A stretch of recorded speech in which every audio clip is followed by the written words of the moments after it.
어이, 전우주의 조선 동포들. 남조선 나들이 중국을 쪼개자 뭐 이런 말들을 내 많이 보. 중국은 꼭 분열돼요. 근데 난 남조선 나들이 분열 중국의 효과를 생각나 해보고 떠드는지는 모르겠어. 또 대갈 미국 뒷돈받고 하는 일본 앞잡이 조선말 방송. 길다. 중국 역사에 이런 현상이 있어. 중국이 남한테 침략, 점령당하는 게 다 통일될 때요. 중국이 분열될 시기에는 뭐 흉노 같은 유목민족이나 고구려나 쳐들어오지 못하고, 분열된 중국은 봉건성을 띠는 국가들이 된단 말이오. 봉건 국가들은 자극가나 다 지방성, 본토성을 가진 나라들이지. 통일된 중앙집권 국가는 지방 최고領導자가 중앙에서 임명해서 보낸 관리란 말이오. 이 관리들은 자기 관할 지역과 감정이 없을 뿐만 아니라 모든 국토가 중앙의 재산인데 내가 왜 내 재산도 아닌 거 가지고 목숨 내놓고 싸우겠니? 이렇지. 봉건領주들이나 지방 호족들한테는 모든 땅이 다 사유재산이요. 공유 개념이 없어. 이 땅이 조상이 어느 전투에서 잘 싸워서領주님이 상중계고 자기도 작은領주가 됐고, 그래서 대대로 물려받아서 내 손에 왔고, 봉건 국가는 그 땅 주면 중개요. 공유 개념이 없기 때문에 다시 거두어들이지도 못하고, 때문에 봉건 국가들은 재산보호법이 발전되고 재산계승법이 아주 발전돼요. 중앙집권 체제처럼 왕이 신기를 건드렸다가 구족을 멸하고 재산 다 뺏어내는 그런 무지막지한 일이 안 생기지. 심지어 반란죄를 범해도 그 사람 땅 재산이 그 가족들에게 물려줘. 그렇거나 봉건 체제는 하나의 국가가 아니라 사실 작은 국가들의 연맹체지. 왕은 그중 제일 큰領주이고 왕이 재산법을 어기고 작은領주 땅을 뜯어먹었다. 큰일 나지. 다 작은 독립국가이기 때문에 다 자기 군대가 있고, 그러다가 작은領주들 군대 모아서 왕을 톱을 하지. 그래 왕권이 제한되고 자기 땅이고 후대들에게 넘겨줄 따요. 때문에 봉건 국가들은 나라가 작아도 누가 쳐들어오기만 하면 정말 기를 쓰고 달려. 제일 선명한 대비를 이룬 사건이 임진왜란 때죠. 일본 아들이 많이 놀란 게 성을 쳐들어갔거나 성의 권력자들이 다 달아나지. 부산 등륙하니 좌수사 우수사 다 도망치고, 한양 쳐들어갔거나 선조가 사라졌고, 봉건 국가領주들은 우리 조상이 세세대대로 물려준 이 땅을, 이 성을 내 손에서 띄우는구나. 이런 개망신 날라리 소리 듣고 무슨 면목이 사나? 철퇴해서 되뺏을 자신이 없으면 죽을 때까지 싸우지. 아니면 그 자리에서 자결하고. 조선놈 권력자들이 자꾸 달아나는 거 중앙 집권을 못해본 일본 아들 이거 이해 못하지. 이게 무슨 파야? 성주가 없니? 자살했나? 우물 하나 들여다보고. 봉건 국가들은 군대들도 그 당시 사람들이요. 그래서 한 부대에서 자란 형제자매요, 같이 자란 한 동네 이웃 친구들이요, 다 이렇지. 마을의 사냥꾼들이 궁수를 맡고, 농사꾼들이 보병질하고, 귀족집 도련님들이 기병으로 돌격하고, 심지어 무기 장비들도 제4비로 싸워. 자기 고향 자기가 지키는데 장비 저절로 준비해야지. 군대 애들이 다 아마추어들이지. 직업군 프로가 아요. 싸움 잘 못할 것 같지. 아요. 이런 군대 제일 무섭소. 군대가 서로 다 아는 사람들이요. 누구 죽든 한 동네 친구 친척들이야. 죽으면 막 배려나지. 이 개새끼들 감히 내 사촌 형님 찔렀니? 그리고 돌격할 때 무서워서 뒷걸음쳤다? 옆에 다 한 동네 사람이라죠. 집 돌아가서 그저 죽을 때까지 겁쟁이라고 놀림받아. 여자아들 널 보고 깔깔 웃으며 놀리고, 다음 싸움에서 공으로 세우지 못해서 겁쟁이 딱지 뻗지 못하면 넌 장가갈 생각도 마. 죽을 맛이지. 그래서 봉건 국가 군대가 무섭다는겨. 귀족이나 병사들이나 다 책임져 있거든.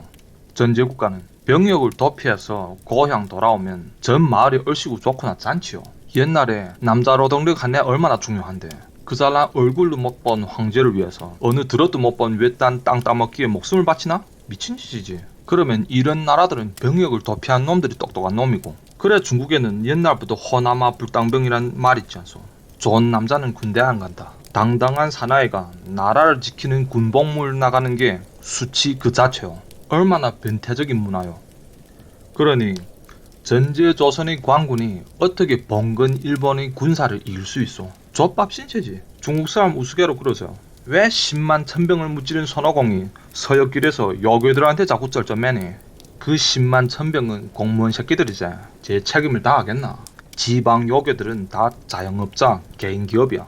당승을 잡는 게 자기 집 사업이고 개인 프로젝트야. 아구 먹고 달려들지. 그래서 야네 규모가 적지만 손오공이 개고생한단 말이야. 중국 역사도 그렇소. 야네 분열돼서 봉건 체제가 됐을 땐 야네도 무섭게 변하고, 거기에 이전에 내 말하다시피 옛날 동방에는 중앙아시아와의 무역로가 제일 중요하거든. 우리 선조들은 북방 무역로를 쓰지만 대륙은 더 효율 높은 하서주랑 무효로를 쓰거든. 그럼 기술면에서 야네 앞서지. 그래 진나라와 조나라는 연나라를 조질 수 있고 연나라는 고구려를 조진단 말이오. 그래 동북아에 위치한 우리 조상들을 야네가 달리면 안 되지. 그러나 이 머저들이 통일됐다. 봉건 체제가 붕괴되고 중앙집권됐다. 그러면 제도 경쟁, 문명 내부 경쟁이 사라지고 군사 관료들이 책임성이 떨어지고 기술이 퇴화되고 전 나라가 썩기 시작하고 그때면 동북아 남자들이 이만 모이면 대륙 몇백만이라도 싹 쓸어버리는 현상이 생기지. 개개인이 자기 땅에 책임을 지지 않는 나라는 아무리 큰들 약소국이요. 지금 중국이 소위 G2라 해서 남조선 나들이 중국 사람 어려보? 주사파는 쩔쩔매지만 보통 한국 국민들은 사실 무시하지. 나라 시스템이 남조선 비하면 시산하죠. 사람들 정부 무서워하고 제품들도 싸구려 경쟁이 주요 수단이고 하여튼 피부로 와닿는 게 다 엉터리지. 야네 기술 도둑질로 주변 국가 기업들은 많이 피해를 주지만 근데 뭐 기술 도둑질로 인생 역전 할 수 있다고 생각하오? 왜 도둑질하나? 네가 전제 체제인 이상 국제사회에서 정상국가를 인정받지 못하고 고단 기술 이전을 막을까나? 그러면 반도는 영원히 대륙보다 세계와의 거리가 더 가깝고 기술력이 더 상단에 있게 되고 보기만 컸지 세계적인 기술 협력 체계에서 통일된 대륙은 꼭 반도의 하단에 있지. 근데 중공의 중앙 집권이 붕괴돼서 중국이 분열되면 어떻게 될까? 역사처럼 분열된 중국에 우리 선조가 꼼짝 못하다는 현상이 생기지 않을까? 분열된 나온 여러 나라들이 있겠는데 세계가 더 인정하는 시스템을 전환된다. 반도가 대륙에 대한 상위를 지킬 수 있을까? 남한을 초과할 나라 적어도 2개 생겨요. 지금의 광동성과 지금의 복건성에서. 왜 이렇게 말하는가? 첫째 이유는 야네 아주 좋은 문화적 유산이 있어. 남조선 사람들 야네가 장사해본 사람은 알겠지만 광동아들이나 복건아들이 어떠소? 계산이 빠르고 눈치 빠르고 남조선 아들보다 똑똑하지 사실. 쉴 새 없이 뛰길 좋아하고. 이 문화가 어떻게 형성됐는가? 광동 사람을 외족이라고 복건 사람을 민족이라고 하는데 야네 적어도 500년 이상의 항해력사가 있어. 구라파들처럼 전 지구를 돌고 그 정도는 안 되지만 적어도 동남아시아, 동아시아 해역에서는 야네가 막 통판 쳤어.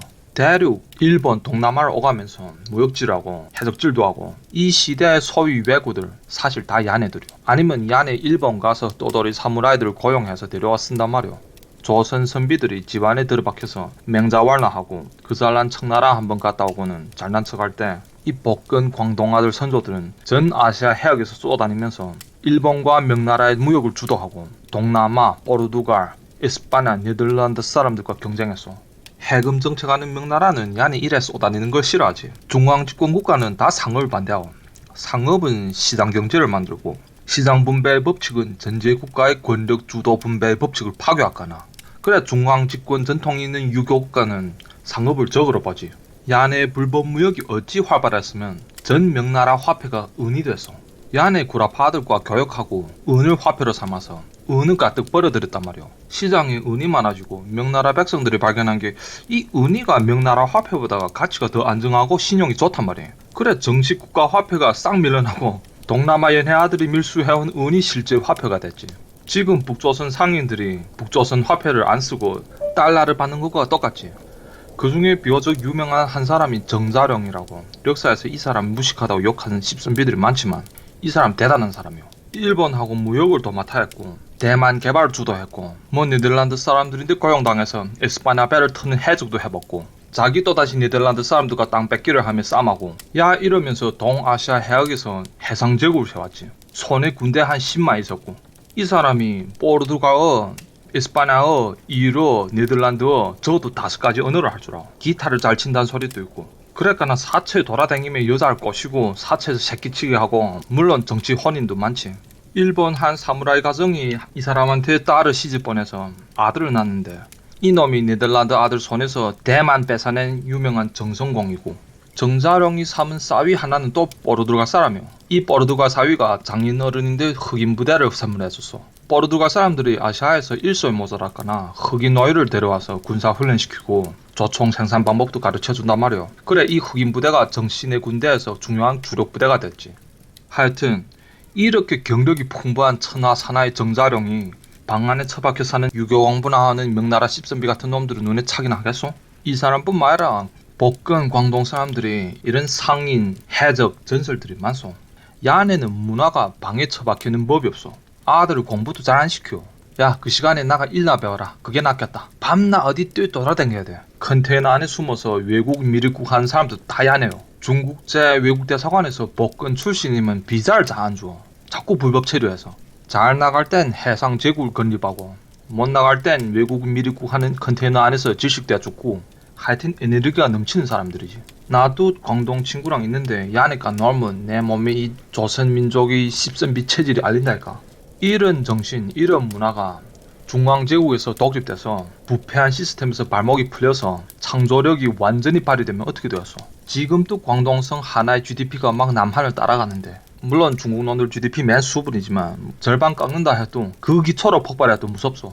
광동 복권이 강국이 되는 둘째 이유, 국제적 인맥 우세. 이 새끼들 몇백 년 쏟아내서 있죠. 전 세계의 인만의 교포들이 너무 많소. 세계 화교들 중에서 힘 좀 추는 아들이 거의 다 광동 복권 야네민족이요. 서방국가, 일본이 많을 뿐만 아니라 동남아시아에도 가득하오. 동남아시아 절반 경제는 야네 교포들 손에 있다고 봐야 돼요. 선중산이, 선문이 청나라를 뒤엎겠다고 혁명할 때도 모금을 다 자기네 동남아 광동 교포들 중에서 했지. 그래서 광동 복권이 독립국가 되면 전 세계의 맨 인맥이요. 국내 재건설로 돌아올 자금이 충족하오. 더욱이 거기에 더한 거는 광동 민족에겐 홍콩이라는 광동 문화권에 속한 아시아 금융 중심이 있어. 복권 민족은 대만과 싱가포르라는 같은 문화권 선진국가가 있어. 이 안에 독립하면 홍콩, 대만, 싱가포르에서 대대적인 자금, 기술적 지지가 들어오지.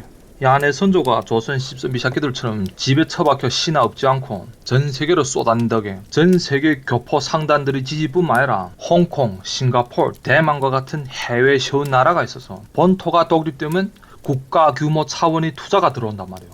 광동 복권이 강국이 되는 셋째 이유는 외교적 우세요. 중국이 분열되면 있죠. 전 중국이 이슬람화가 시작돼요. 상상이 안 갈 수 있지. 조선 놈들이 세상 모르고 무슬림들에 대해서 이상한 편견을 가지고 있어. 그러나 이슬람 문명은 엄연히 동아시아 유교 문명보다 상위인 문명이요. 옛날 고선지로부터 시작해서 유교 문명이 이슬람 문명과 충돌해서 이기지 못하오.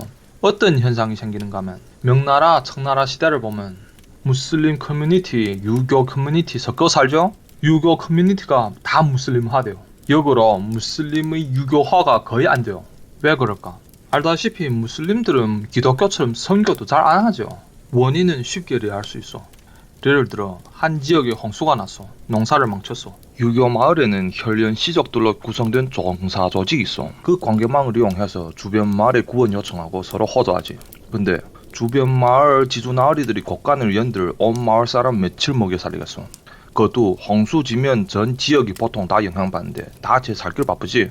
그래서 유교 마을은 재해만 들면 쉽게 황폐돼요. 근데 무슬림 마을은 강대한 종교 조직이 있어. 이슬람교란 건 국제적인 정보 조직이요. 이 지역에 재해가 났던 소식이 인차 전국, 심지어 외국 이슬람 커뮤니티에까지 퍼져. 그럼 이 종교 조직 관계망으로 전국, 심지어 국제적인 원조가 들어. 몇백 년 전인데. 그러면 무슬림 마을은 물자가 충족해지지. 사람들이 버텨날 수 있고. 그럼 주위 유교 마을 난민들이 무슬림 마을에 들어와서 비럭질하오. 그러다가 여기서 자리 잡고 이 사람들도 이슬람교 받아들이지. 재해가 나면 버려진 고아들이 많죠. 고아들도 무슬림 마을에 다 비럭질하러 나오지. 그럼 이슬람 아홍들이 야네를 거두어주고 입양시켜줘. 야네 크면 무슬림 가정에서 자라서 또 경건한 무슬림 교도가 되지. 유교 마을은 재해 들면 그 부패한 관청이 좀 뭐 구원해주기를 기다려야 되는데 그 안에 뭐 구조물자 떼먹지만 않으면 딱새지. 무슬림 단체들은 이슬람교의 국제적인 정보망, 기부 시스템, 교육 시스템, 입양 문화 이런 것이 있음으로 해서 무슬림들의 생존율이 월등히 높소. 중국 촌놈들이 언제 이런 선진적인 서비스를 본 적 있어? 자기 세상 제일 문명국에서 살았나 했는데 오랑캐들 시스템에서 신세계를 보았지만은 이때까지 개처럼 살았구나. 그러니까 옛날에는 기독교나 이슬람교는 사회복제 시스템이고 사회안전망이요. 거기에 국제적인 커넥션이 있는 정보기구, 교육기구, 심지어 금융기구요. 중국 아들이 언제 이런 걸 자기 마을에서 경험할 수 있겠어? 밤낮 그 사서 오경 나 있고 과거 시험 떨어져서 징징대는 유생들 보다가 이 이슬람 교사들, 아홍들은 다 외국 가봤고 아랍 세계를 유랍했던 견문, 페르시아의 속담, 중앙아시아 전설 뭐 줄줄이 이야기해준단 말이오. 사람들이 넋이 나가서 듣지. 거기에 무슬림들이 옛날 표준으로는 위생 습관이 아주 좋소. 레베 전엔 얼굴 손 자주 씻고 이슬람 신도가 됐다가 돼지고기 썰썰이 난단 말이. 가마의 한족 촌마을에 찾아가서 돼지고기 얻어먹자고 가봤다고 호이 났지. 아이고 촌마을이 지저분하고 사람들 몸에서 냄새나고 또 돼지를 기를까나 맨 똥파리 날아댕기고 똥쿠리내 나고 촌에서. 에이씨 나도 이전에 이렇게 살았던가. 더러워서 다시 못 가겠다. 이럴까나 이슬람 인구가 한 지역에 생기기만 하면 시간만 지나면 전 주위가 다 이슬람화되지. 아무리 중국 촌놈이라 해도 똥과 금은 가릴 줄 알기 때문에. 그래 이슬람 세력이 점점 강해지고 제국의 통치자가 탄압할 수요가 생기지. 근데 무슬림 단체들이 단합이 좋을 뿐만 아니라 국제적인 무역망으로 토기 조총, 페르시아 칼, 중앙아시아 말, 러시아 대포 같은 건 막 싸우지. 무기 장비가 중국에서 생산한 것보다 얼마나 더 선진적이요. 그래 싸워도 중국 군대 안 되지. 무장 충돌 나면 결국 유교 쪽에서 지지. 그랬거나 청나라 대신 좌종당이 어찌요.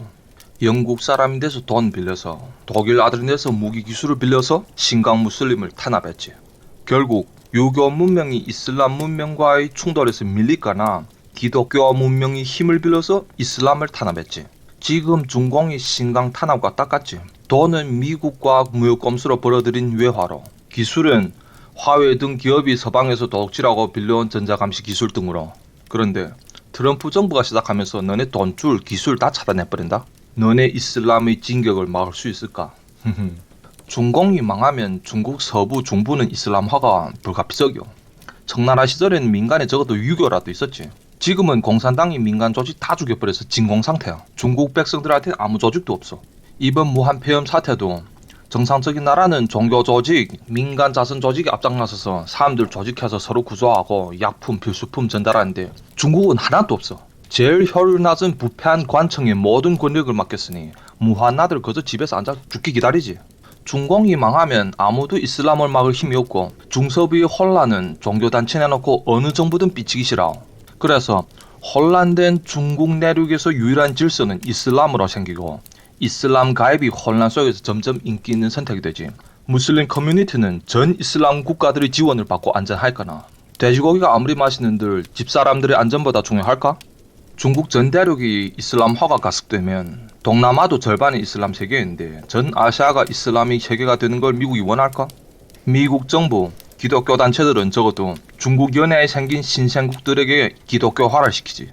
대륙은 서부 중부의 이슬람 세계, 동남연해 기독교 세계로 대치구도가 되지. 원래의 공산주의 위협이 사라지고 그 공백을 이슬람이 메우고 이슬람을 견제하기 위해서 미국은 중국 연해의 신생국들에게 예전에 하던 기술 차단을 취소할 뿐만 아니라 대폭 지원하고 옛날 공산주의를 견제하기 위해서 남한을 키운 것처럼. 그래서 광동, 복건 등 신생국의 외교적 우세가 생기고 이렇게 광동, 복건은 문화적, 인맥적, 외교적 강대한 우세로 21세기 아시아에서 막 날아다닐 게요 야네. 남조선 사람들 당신의 야네 이기만 하오. 무슨 21세기 일본을 따라잡는 개소리. 일본은 닥세고 당신의 광동 복근하던데 밥피고 살게요. 중공 제국이 반도에 크나큰 위협이 되기는 한데 전제 제국의 피해를 제일 받는 건 사실 중국 본토놈들이고 그들 자신의 창조력과 에너지란 걸 잊지 말아야 돼요. 제국이 사라지면 남한의 대륙을 호령할 것 같소. 당신들의 우세가 몇 해 갈 것 같소. 중공이 사라지면 전 아시아 범위에서는 아름다워지지. 하지만 딱 남한만 보면 좋은 일만 아요. 동아시아라면 적어도 남한을 일본 다음으로 상위로 쳐주는데 그 자리를 지키기가 어렵지. 그래서 민주당 정부가 중공을 빨아주나? 홍콩을 지지하지 않고? 이렇게 큰 판을 치고 노는 걸 또 내만 똑똑한 거 안 해서 오해하는가? 제국의 산산조각은 시간 문제일 뿐 남한은 꼭 어젠다에 제국 분열 사태에 대한 대처가 있어야 돼요. 내전에 남한은 조선족을 이용해서 만주 진출을 해야 한다거나 어떤 남조선원이 내가 야 갖다 붙이지 마. 너는 동포가 아니야. 한국은 한국인끼리만 지금만큼이라도 잘 살아. 뭐 이런 식으로 말하던데. 지금만큼이면 된다.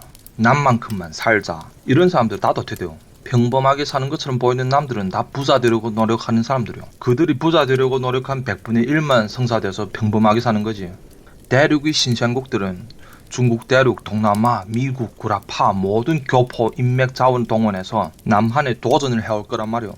남조선도 자기가 가진 모든 자원, 북조선의 노동력, 만주의 조선적 인맥 등 모든 동원할 수 있는 자원을 써먹고 야네가 경쟁해야 살아남을 수 있어. 지금 한 대로만 하면 지금 가진 걸 지킬 수 있는 것 같소? 나는 일본하고 미국만 가기 좋아하는 좌빨들처럼 세상의 모든 민족은 높고 낮음이 없고 평등하고 이런 개지랄 소리를 싫어. 더 우수한 민족 공동체는 엄연히 존재하고 광동, 복근 사람들은 솔직히 잠재력이 우리 조선민족보다 더 크고 우수한 민족이요. 야, 내 언어가 좀 꾀꾀거려서 듣기 싫긴 하지만 내가 중국을 많이 무시하고 욕했지만 난 승인할 건 승인하. 한국이 일본에 이길 수밖에 없는 이유 이런 영상이나 보면서 자도 취하기 싶은 사람 아닐까나. 우리 조선민족은 500년 동안 리시조선 하면서 남겨진 씹선비 문화가 많소. 그러나 같은 유교 사회면서도 광동 복근은 옛날부터 선비지를 경시하고 항해하고 무역하고 해적질하고 이런 거 좋아했어. 일본 통치가 조선 사회에 대한 제일 큰 영향이 바로 씹선비를 엘리트로 여기던 이 민족의 사회구조를 기업가, 상인, 군인이 엘리트가 되는 구조로 바꿔놓았어. 이거 알고 있어? 원래 사회구조는 산농공상이야요. 그런 거 공하고 상을 사 위에 올려놓았단 말이에요. 일본이. 씹선비 계층이 일본을 얼마나 미워하겠어. 그 씹선비들의 후대, 제자, 추종자, 즉 선비 문화의 계승자들이 그 맥락이 지금 남조선의 좌빨들을 만들었지. 내 어째 이걸 장담할 수 있는가? 똑같은 현상을 중국 역사에서도 봤기 때문이요. 중국 문인들이 제일 싫어한 조대가 몽골 사람들이 세운 원나라요. 오랑캐 침략자가 싫어서? 알지. 청나라도 오랑캐 침략자들인데 청나라보다 원나라가 욕먹소. 왜? 청나라는 쳐들어와서 사회 구조를 변화시키지 않았기 때문에 유교 선비들을 그대로 썼지. 몽고 아들은 일본 아들처럼 좀 고지식하단 말이에요. 이 나라 와본 게 개뿔 쓸데없는 유생들이 제일 윗자리에서 논단 말이에요. 야, 가봐라. 사회 구조 조정을 했지. 유생 선비들이 1등급 신분으로 9등급이 됐어. 10등급이 뭐인지 아오? 거지들. 그 위에 8등급이 뭐인지 아오? 기생들이요. 야, 기생들은 예쁘제 춤 노래 잘 추지. 너네 뭐 할 줄 아니? 우와, 이 선비놈들 열받지 않겠어? 자기가 원래 제일 잘 나가는데 날 기생보다도 못한 기생충으로 본다니. 이 새끼들을 역사에다가 썩어지게 몽골 사람들을 욕했지. 유목민족은 있죠. 자기들이 자유스러워 그런지 다른 사람들 통치하는 것도 자유를 많이 줘. 시껍질하게 이것저것 다 관계하기 싫어. 사실 이때 대륙 사람들이 송나라 때부터 제일 자유스럽게 살았고 문화 경제도 세게 발전했지. 근대 역사 기록에선 원나라가 암흑이요 폭정이요 욕은 제일 많이 먹지. 어떻게 우매를 했으면 새 연구를 보면 원나라의 붕괴는 흑사병 유행 때문이요. 구라파에 유행했던 그 흑사병. 근데 중국 사람들이 흑사병에 대한 역사 기억이 없어. 선비놈들이 흑사병에 망한 나라를 싹 몽고 사람들이 폭정 때문에 망했다고 몰아붙였을까나. 그랬까나 중국 아들이 지금 너네 구라파들 중세기 흑사병이 돌아 그리 많이 죽었는데 우리 중국은 왜 이러는 거 봐라. 우리 조상은 지혜롭게 우리 전통적인 중약을 먹어서 흑사병 안 걸렸다. 막 이런 개설치고. 역사 왜곡이 심해서 후대들의 역사관이 이렇게 판타지적이요. 자기는 떼거지로 죽어서 나라까지 사라졌는데 기억이 없지. 그럼 왜 좌빨들이 중국은 안 욕하고 일본만 욕하는 게 알만하오? 중국은 조선전쟁에서 조선 사람 많이 죽였지만 남한은 사회구조가 안 변했어. 일본은 적게 죽였지만 사회구조를 변화시켰어. 그래 일본이 중국보다 욕먹는 게고 몽고인이 만주인보다 욕먹는 것처럼 선비계층의 역사 왜곡이지. 선비계급이 정치, 외교 모든 걸 독점하던 세상이 일본 문명의 자극으로 기업가, 상인 등 신흥자산계급이 사회 중견이 되는 세상이 됐어. 선비계층의 분노는 민족 원한, 침략에 대한 원한이 아니라 일본 통치로 조성된 자신의 계급 하락에 대한 원한이지. 그 분노가 지금 좌빨들인데 대물림되는 게고. 그렇지 않으면 왜 일본만 자꾸 늘어지는지 설명할 수가 없어. 중국 유생들과 그 후대들이 원나라를 집중 공격하는 것처럼 그건 침략에 대한 원한이 아니라 계급 하락에 대한 분노이기 때문이지. 왜 조선을 자꾸 미화하냐. 조선이 좋은 게 아니라 조선시대에 자기들이 사회적 지위가 그립던 게지. 지금 남조선은 뭐 이상한 행정기구를 자꾸 세우고 규제 간섭을 자꾸 늘리고 정부를 크게 하고 기업을 죽이죠. 새로운 관료 리계층 즉 선비계층을 재만들어서 신흥 엘리트층인 기업 위에 다시 얹히자는 게지. 옛날 좋았던 그 시절처럼 조선 선비들이 혼이 빙의된 사람들이 있거나 선비들이 원혼이 부르짖고 있어. 내 자리를 돌려달라. 사회구조가 바뀌면서 구라파도 안 부러울 만큼 살기 좋은 나라가 됐는데 중요한 건 우리 책벌레 계급이 자리를 잃었잖아. 물론 이걸 친일파 숙청 등 민족 대회로 포장하면 멋있지 않소. 민족 대회라면서 중국은 감히 못 건드리고 무한 폐렴이라고도 못 부른다며? 그럼 삼국 폐렴이라면 어떻겠소? 이 역사적 맥락을 모르면 남조선이 무슨 판인지 모르. 웃기는 게 근대적인 신흥계급을 대표하는 정치 세력을 보수라 부르고 조선이 캐캐묵은 십선비 문화의 대표들을 진보라 부르. 오늘 마하우단 보교.